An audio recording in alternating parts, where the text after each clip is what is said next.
The security guard was standing at my desk like a vulture when I walked back from Nathan Cross's office. Badge already confiscated, cardboard box waiting, my 28 years of blood and sweat about to be reduced to a 10-minute humiliation parade to the parking lot. And the kicker? I just handed that Harvard MBA brat the biggest contract in Pinnacle Industrial Solutions history, Thomas Rodriguez, 52 years old. And I just got a masterclass in how corporate loyalty is a one-way street. But I'm getting ahead of myself. Let me tell you how this whole mess started, because what happened next is going to make your blood boil. 3 months ago, I was sitting in my Denver office when the phone rang. Renewable Energy Dynamics on the line, asking about solar panel manufacturing capabilities. Not just any deal, we're talking $1.8 billion over 5 years. The kind of contract that changes everything. Now, I've been grinding in industrial sales since 1996. Started as a junior rep when Chairman Cross ran things with actual principles. Back then, results mattered. Bring in business, get rewarded. Simple. The place felt like family, and Old Man Cross treated his people right. Then Nathan took over 2 years ago. Daddy's boy with an MBA and zero street experience. At 38, he'd never closed a real deal in his life, never felt the pressure of a mortgage payment riding on commission, never had to look a client in the eye and earn their trust the hard way. Everything had to be disrupted and optimized. Translation: fire experienced people, hire kids who work cheap and think equity options are generous. But I figured this $1.8 billion monster would shut him up and maybe get me that VP promotion I'd been chasing for 3 years. Here's the thing. I needed this deal more than Nathan knew. My wife Maria's been battling cancer for 8 months. Chemotherapy, radiation, specialists who charge more per hour than I used to make in a week. Our daughter Sophia's a senior in high school, dreaming of Colorado State University, and those tuition bills aren't going to pay themselves. So I dove into this renewable energy dynamics opportunity like my family's future depended on it. Because it did. I spent 12-hour days researching everything about their operation, their supply chain, their competition, their quarterly pressure points. I flew to Phoenix, Seattle, and Houston on my own credit card when Nathan's cost optimization froze the travel budget. Missed Sophia's soccer playoffs, skipped anniversary dinners with Maria between her treatments. The client contact was Patricia Wells, their procurement director. Tough as nails, been in the industry 25 years, and sharp enough to spot BS from orbit. She knew our margins better than our own accounting department. But I respected that. We were both professionals doing what needed to be done. Every week I'd update Nathan on progress. He'd sit there scrolling Instagram while I talked, throwing out suggestions that proved he didn't understand our business. Why don't we undercut everyone by 20% and make it up in volume? Real strategic thinking there. The breakthrough came during a dinner meeting in Denver 6 weeks ago. Patricia mentioned their timeline crunch. They needed phase 1 delivery by Q2 next year, and their current vendor was already behind schedule. That's when I realized we had the winning angle. Geography. Pure, simple geography. Our Denver facility was 30 minutes from their installation site. No shipping delays, no weather issues, no logistics nightmares. While Nathan's MBA crowd obsessed over synergistic value propositions, I focused on the obvious advantage staring us in the face. I restructured our entire proposal around speed and reliability. Yes, we were 8% higher than the low bidder, but we guaranteed delivery dates with penalty clauses that showed serious commitment. I put my own reputation on the line with those guarantees. The final presentation was scheduled for Friday, October 15th. I'd been preparing for weeks, rehearsing answers to every possible objection. The night before, I couldn't sleep. Maria kept telling me to relax, that I'd done everything humanly possible, but the weight of everything was crushing me. Patricia's team showed up with 6 people. CFO, head of operations, technical specialists. This wasn't theater. They were ready to make a decision that morning. I walked them through our proposal section by section, answered every technical question, addressed every concern about quality control and delivery schedules. Then came the moment I'd been dreaming about for months. Patricia looked at her team, got confirming nods all around, and turned back to me with a slight smile. Tom, your proposal addresses our primary concerns about delivery reliability and vendor stability. If you can maintain these pricing levels for the full 5-year term, we're prepared to move forward today. I almost couldn't breathe. 28 years of grinding, of proving myself over and over, and this was going to be my legacy deal. The contract that would secure Maria's treatment, pay for Sophia's education, and probably guarantee that VP position I'd been chasing. We shook hands right there in the conference room. Patricia said she'd have final paperwork ready by Monday morning, but the deal was done. $1.8 billion in guaranteed revenue, the biggest single contract in Pinnacle's 40-year history. That weekend felt like a movie. Maria and I actually went out to dinner for the first time since her diagnosis started. Sophia was bouncing off the walls about college possibilities. For 48 hours, the future looked bright, stable, possible. Monday morning, I walked into Nathan's office carrying that signed contract like it was the Holy Grail. All $1.8 billion of it, spread over 5 years of guaranteed revenue. This was my moment. Finally, some recognition for nearly 3 decades of loyalty and results. Nathan barely looked up from his computer when I walked in. Just kept typing like I was interrupting something important.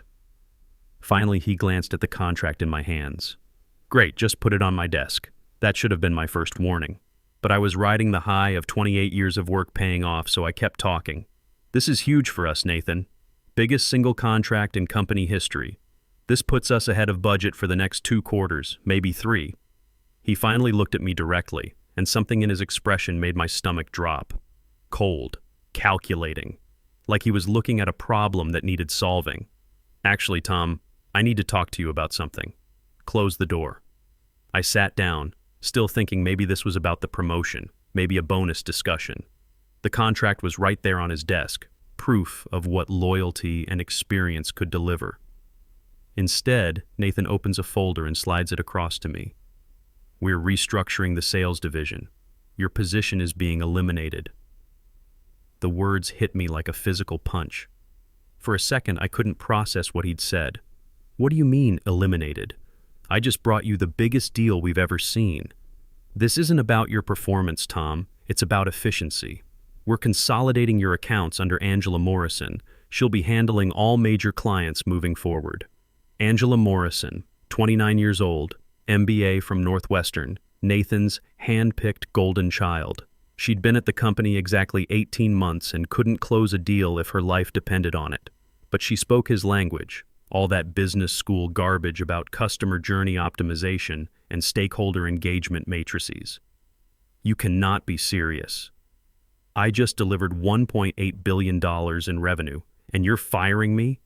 It's not firing, it's restructuring. And frankly, Tom, your methods are becoming outdated. Angela understands modern sales techniques, digital integration, CRM optimization. She represents the future of our industry. The future of our industry. This from a guy who inherited his corner office and probably couldn't identify a manufacturing facility if it had a neon sign. But arguing was pointless. I could see it in his eyes. The decision was already made. Had been made weeks ago, maybe months. And what about my clients? Patricia Wells specifically requested to work with me. These relationships took years to build. Angela will handle the transition. She's already been briefed on the key accounts. Already been briefed. While I was grinding 12-hour days to close this deal, they were planning my exit strategy. The betrayal cut deeper than I expected. The severance package was a joke. 6 weeks' pay and health benefits through the end of January. After 28 years of service, of missed family dinners and weekend work sessions, of building the relationships that kept this company profitable, I was worth exactly 42 days of salary. Tom, I'll need your badge and access cards. Security will escort you to collect your personal items. Security. Like I was some kind of corporate criminal who might steal office supplies on my way out. The humiliation was complete. That's when the guard showed up at my desk. Professional, but cold, making sure everyone on the floor could see what happened to 28 years of loyalty. I packed up family photos, a coffee mug Sophia made in 8th grade pottery class, a few personal items that suddenly seemed pathetic in that cardboard box. My colleagues watched from their cubicles. Some looked embarrassed, others just turned away. Nobody said anything. That's corporate America. Everyone's too scared for their own job to show basic human decency. The drive home was the longest of my life. How do you tell your cancer-fighting wife that you just lost your job? How do you explain to your college-bound daughter that her dreams might have to wait? Maria was in the kitchen when I walked in at 11:30 a.m. carrying that damn cardboard box. She took one look at my face and knew. What happened? They fired me. Right after I signed the biggest contract in company history, they fired me. She didn't cry. Maria's tougher than that, tougher than me most days. But I saw something break behind her eyes. The security we'd both counted on. The stability that was supposed to get us through her treatment and Sophia's education. We'll figure it out, she said, but her voice was shaky. You're experienced, talented. Someone will recognize that. But we both knew the truth. The job market for 52-year-old sales managers isn't exactly booming. Most companies want younger, cheaper talent who'll work for peanuts and think a 401k match is generous compensation. Sophia came home from school that afternoon excited about something, probably college applications or senior year plans. One look at us sitting at the kitchen table with paperwork spread everywhere, and her excitement died. Dad, what's wrong? Telling your 17-year-old daughter that her college dreams might have to wait because corporate politics matter more than performance. That's a conversation no parent should have to have. The next few weeks were hell. I applied for every sales position in Colorado, sent out hundreds of resumes, networked with every contact I'd built over nearly 3 decades. A few interviews, a lot of polite rejections, mostly silence. Meanwhile, I kept hearing rumors through old colleagues about what was happening at Pinnacle. Angela Morrison was struggling with the Renewable Energy Dynamics account. Patricia Wells wasn't impressed with the handoff, apparently. There were communication breakdowns, missed deadlines, questions about delivery schedules that Angela couldn't answer. Part of me felt vindicated. I'd warned Nathan that relationships matter in this business, that you can't just transfer decades of trust to someone new. But mostly I felt sick watching my life's work get destroyed by incompetence. Then, 6 weeks after my firing, I got a call that changed everything. Carlos Mendez, my old cubicle neighbor who'd somehow survived the latest round of optimizations, called me up, sounding nervous as hell. Tom, you need to know something. Don't repeat this, but there's an investigation going on. Federal agents were here yesterday asking questions about the Renewable Energy Dynamics contract. Federal agents. At Pinnacle. Asking about my contract. What kind of questions?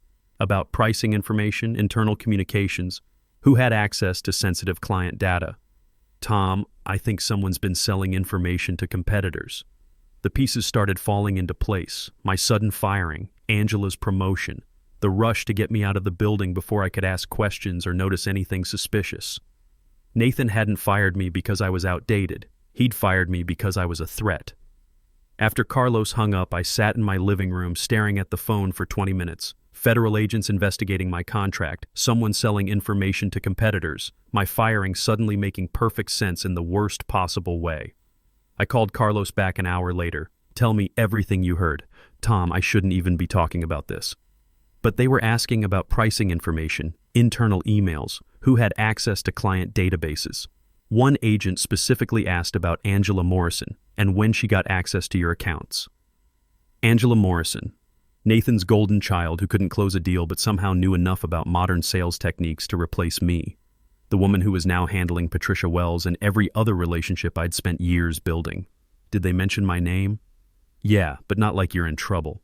More like they wanted to know about the timing of your firing, whether you had any concerns about information security before you left. That's when it clicked. I wasn't a suspect. I was a victim. Nathan hadn't fired me because I was outdated. He'd fired me because I was the one person who might have noticed something wrong, the one person who knew those clients well enough to spot irregularities. Over the next few days, more pieces fell into place. Carlos fed me information when he could, always careful about where and when we talked. Angela Morrison was struggling with more than just client relationships. She was asking strange questions about competitor pricing, requesting access to historical bid data that wasn't relevant to current deals. And then there was her lifestyle. New BMW in the parking lot, designer clothes that cost more than her monthly salary. Word was she'd bought a condo in downtown Denver's most expensive district, all on a junior sales manager's paycheck. But here's the beautiful part. Remember Patricia Wells, the tough-as-nails procurement director who didn't suffer fools? Well, she didn't get to her position by being naive about corporate politics and information security. When Angela started asking suspicious questions about competitor capabilities and pricing strategies, Patricia got curious, started keeping detailed records of every conversation, Every email, every request for information that seemed out of line. According to Carlos, Patricia had been recording phone calls for weeks before she contacted the FBI. Angela had been fishing for information about other vendors, asking about delivery timelines that weren't public knowledge, requesting cost breakdowns that had nothing to do with our contract. Patricia's smart, Carlos told me during one of our parking lot conversations. She knew something was wrong when Angela couldn't answer basic questions about your original proposal, but kept asking about stuff that wasn't her business. The FBI investigation moved fast once Patricia handed over her evidence. Financial records, email traces, phone recordings, even surveillance footage of Angela meeting with competitors at restaurants around Denver. The whole operation unraveled in a matter of days. Meanwhile, I was still struggling to find work. Maria's medical bills were piling up despite the insurance, and Sophia was looking at community college instead of Colorado State. The stress was killing both of us, watching our 28 years of careful financial planning get destroyed by corporate greed and betrayal. Then, on a Tuesday morning in late November, my phone rang. Unknown number, but something made me answer. Mr. Rodriguez, this is Agent Sarah Kowalski from the FBI's White-Collar Crime Unit. We'd like to speak with you about your former employer and the circumstances surrounding your termination. Would you be available to come in this afternoon? The FBI office in Denver looks exactly like you'd expect. Gray carpet, fluorescent lights designed to make people nervous. But I wasn't nervous. For the first time in 2 months, I felt like someone might actually listen to what I had to say. Agent Kowalski was professional, thorough, and clearly knew her stuff. She walked me through the timeline of my firing, the contract negotiations, everything I knew about Angela Morrison's access to sensitive information. Mr. Rodriguez, based on your account and other evidence we've gathered, it appears your termination may have been connected to an ongoing corporate espionage scheme. Were you ever approached by competitors for information? Never. In 28 years, I never compromised a client relationship or shared proprietary information. That's not how you build a career in this business. She nodded, making notes. And you weren't aware of any suspicious activity before your termination? The only suspicious activity was firing the guy who just brought in the biggest contract in company history. That's when she told me the scope of what they'd uncovered. Angela Morrison wasn't just selling information to competitors. She was running a full-scale operation, skimming money from client accounts, creating fake invoices, manipulating expense reports. The woman Nathan thought represented the future of sales was actually a one-person crime syndicate. And Nathan? He knew more than he'd let on. The FBI had emails showing he'd been warned about irregularities in client accounts, suspicious expense reports, complaints from other employees about Angela's behavior. But instead of investigating, he'd chosen to protect his protégé. We believe Mr. Cross was aware that Ms. Morrison's activities posed a risk to the company's largest accounts. Your termination removed the one person most likely to notice discrepancies in client communications and billing. It was worse than I'd imagined. Nathan hadn't just fired me to make room for Angela. He'd fired me to eliminate the biggest threat to their operation, the experienced guy who knew the clients personally, who would have spotted the inconsistencies, who might have asked uncomfortable questions. What happens now? I asked. We're preparing federal charges for wire fraud, conspiracy, and obstruction of justice. Ms. Morrison is cooperating with prosecutors, which means we have detailed information about Mr. Cross's involvement. Cooperating with prosecutors, Angela was throwing Nathan under the bus to save herself. The golden child was about to destroy her mentor.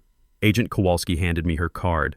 We may need additional testimony as the case develops. In the meantime, you should know that several of Pinnacle's clients have expressed interest in working with you directly once this situation resolves.